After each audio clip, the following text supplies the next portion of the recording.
नमस्कार। हमारी इस खास पेशकश में आपका स्वागत है। मैं हूँ राजीव मिश्रा। आज दिन की शुरुआत यानी रविवार की शुरुआत उस बड़ी खबर के साथ करते हैं जो शनिवार शाम को सुनने को मिली, हमें देखने को मिली, जब पाकिस्तान से ये खबर आई कि शहीन शाह अफरीदी एशिया कप में पाकिस्तान टीम का हिस्सा नहीं होंगे और ये वही गेंदबाज है जिनके एक ओवर की वजह से हम T20 वर्ल्ड कप से बाहर हो गए थे।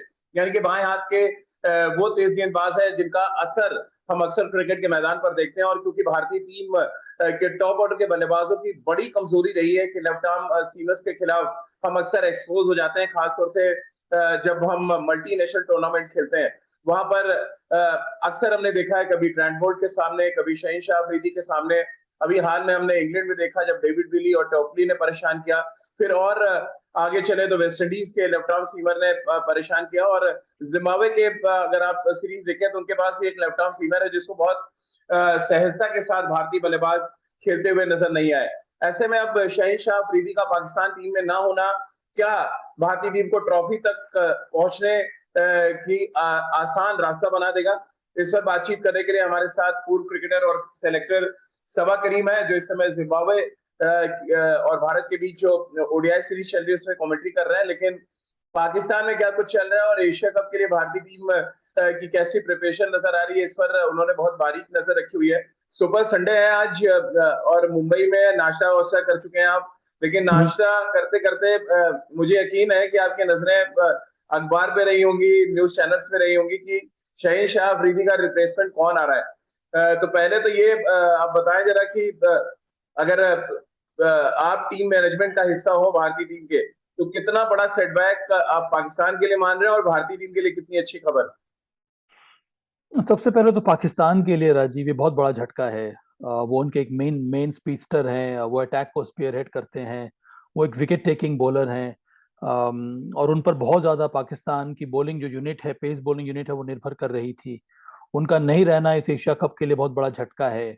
और आने वाले समय में पाकिस्तान क्रिकेट बोर्ड तो यही चाहेगा, टीम मैनेजमेंट यही चाहेगा कि जल्द से जल्द वो फिट हो जाए, ताकि कम से कम वो वर्ल्ड कप T20 के लिए फिट रहें, तैयार रहें और पाकिस्तान टीम में फिर से उनकी वापसी हो।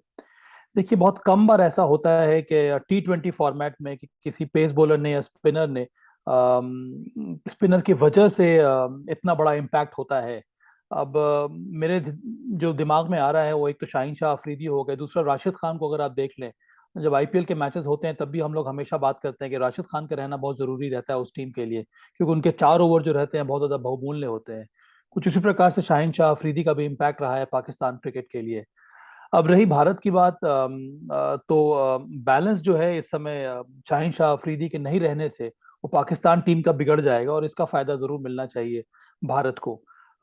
भारत तैयारी पूरी करके जा रहा है इस बार। जो हमारे ओपनिंग जो बल्लेबाज हैं, जिनका जिनको ज्यादा सामना करना पड़ता है न्यू बॉल बॉलर्स को, उनकी भी तैयारी पूरी हो गई थी। पर एक बात तो है कि शाहीन शाह अफरीदी का नहीं रहना एक बहुत बड़ा झटका है पाकिस्तान के लिए राजीव।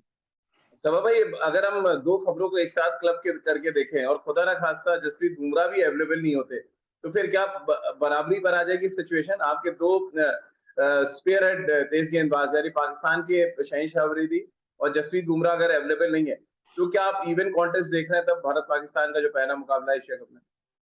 देखिए, भारत के साथ एडवांटेज ये है कि बुमराह के नहीं रहने पे भी हमारे पास कई सारे शानदार विकल्प मौजूद हैं, जिनको भारतीय टीम ने टेस्ट कर लिया है। कई सारे युवा यंग पेस बॉलर्स भी अच्छा कर रहे हैं। अब दीपक चाहर स्टैंड बाई में है, अगर जसप्रीत बुमराह फिट नहीं होते हैं तो फिर वो टीम में आ सकते हैं। तो मुझे लगता है कि इस तरह के विकल्प हैं भारत के पास। अब पाकिस्तान के बारे में ये कहना थोड़ा बहुत मुश्किल हो जाएगा। मुझे लगता है कि शाहीन शाह अफरीदी की जगह पर वो हसन अली को खिलाएं। पर जितने भी मैचेस खेले हैं पाकिस्तान ने हाल में, उसमें शाहीन शाह अफरीदी का बहुत ही बड़ा रोल रहा है पाकिस्तान की जीत में या पाकिस्तान के अच्छे प्रदर्शन में। T20 मुकाबलों में ऐसे भी अगर आप देखेंगे तो जसप्रीत बुमराह को बहुत कम खेलने का मौका दिया जाता है, क्योंकि उनके वर्कलोड मैनेजमेंट के ऊपर ध्यान दिया जाता है। और कई कई कई बड़े बड़े मैचेस या कई बड़ी श्रृंखलाएं भारत ने जीती हैं T20 मुकाबलों में बिना जसप्रीत बुमराह के। तो हमारी जो पेस बॉलिंग यूनिट है वो सिर्फ एक बॉलर के ऊपर निर्भर नहीं करती है। कई ऐसे भी कई और हमारे पास अच्छे बॉलर्स हैं जो उतनी कमी खलने देंगे नहीं जसप्रीत बुमराह की।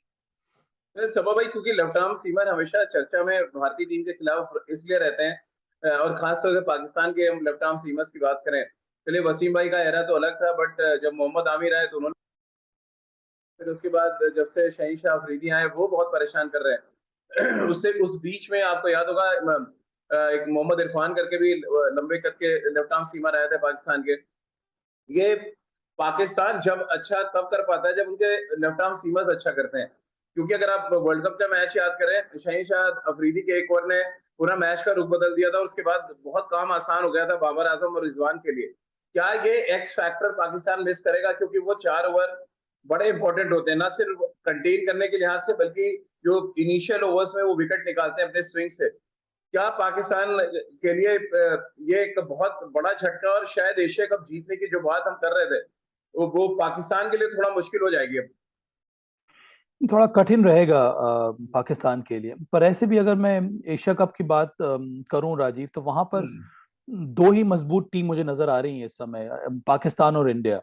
उसके अलावा चाहे अफगानिस्तान हो गई या श्रीलंका हो गई, या वो उनमें उतना ज्यादा बांग्लादेश। दमखम मुझे नजर नहीं आ रहा है। या बांग्लादेश हो गई, बांग्लादेश का हार आपने देखा है कि अभी वो जिम्बाब्वे से भी हार कर वापस आए हैं T20 मुकाबलों में। उनकी टीम में भी कई सारे यंग प्लेयर्स हैं, उनकी टीम उतनी ज्यादा संतुलित लग नहीं रही है। और पाकिस्तान ने हमेशा कोशिश की है एक लेफ्ट आर्म सीमर को अपने टीम में रखने के लिए, क्योंकि उसका वैल्यू अलग होता है। पर ऐसे लेफ्ट आर्म सीमर्स जो विकेट टेकिंग बॉलर्स हैं, और पाकिस्तान की जो टैक्टिक्स यही रहती है कि उनके जो न्यू बॉल बॉलर्स हों, वो ऐसे लिए जाएं जो विकेट टेकिंग बॉलर्स हो, जिनके जिनके अंदर वो क्षमता है विकेट लेने की नई बॉल से। और वो हमेशा ऑल आउट अटैक के साथ प्रेफर करते हैं मैदान में उतरना। और वो तभी कर पाएंगे जब उनके पास top quality pace bowling attack है। तो शाह अफरीदी का नहीं रहना ये बहुत बड़ा झटका रहेगा पाकिस्तान के लिए। अब उसका विकल्प में किसको खिलाएंगे ये कहना यहाँ पे बहुत मुश्किल है। ऐसे भी हम लोग ज्यादा मैचेस देख नहीं पाते हैं पाकिस्तान के। पर हाँ, शाह अफरीदी का रिप्लेसमेंट आप किसी को भी ले लें, पर उतना ज्यादा इम्पैक्टफुल होने वाला नहीं है। बाकी के लेफ्ट आर्म जो सीमर्स हैं अलग अलग टीमों में, सभा भाई, वो भी बड़ा मजेदार रहेगा देखना। क्योंकि मुस्तफिजुर रहमान बांग्लादेश के लिए उनके प्रीमियम फास्ट बॉलर हैं। फिर श्रीलंका में आए तो उन्होंने 2 लेफ्ट आर्म सीमर अपने स्क्वाड में रखे, मैं भी पढ़ रहा था। ये भी बड़ा इंटरेस्टिंग होगा देखना कि मुस्तफिजुर बांग्लादेश के लिए कैसा करते हैं, और शाकिब को फिर से कप्तान बना दिया गया। तो ये जो लेफ्ट आर्म स्पिनर हो या लेफ्ट आर्म सीमर हो, चुनौती बाएं हाथ से ही लग रही है भारतीय टीम के खिलाफ। या हम अगर आप याद करें, अफगानिस्तान के पास भी एक अच्छा लेफ्ट आर्म सीमर है। हाँ राजीव, पर वो अब हर लेफ्ट आर्म सीमर के सामने हमारी परेशानी होती नहीं है। एक दो बार ऐसा अच्छा, होता जो है कि एक अच्छा जो ड्रीम अंदर स्पेल चल लाता रहा है है तो उसी में अलग बात है। परेशानी है थोड़ी। नहीं राजीव, पर उसके लिए भी क्वालिटी चाहिए, उसके लिए भी आपको गति चाहिए, उसके लिए भी आपको नियंत्रण चाहिए। उतना आसान रहता नहीं है। अब मुस्तफिजुर जी। मैं मान रहा हूँ कि अच्छे बॉलर हैं, बहुत इज्जत के साथ मैं ये कह रहा हूँ। पर वो गति जो होनी चाहिए वो उतनी है नहीं।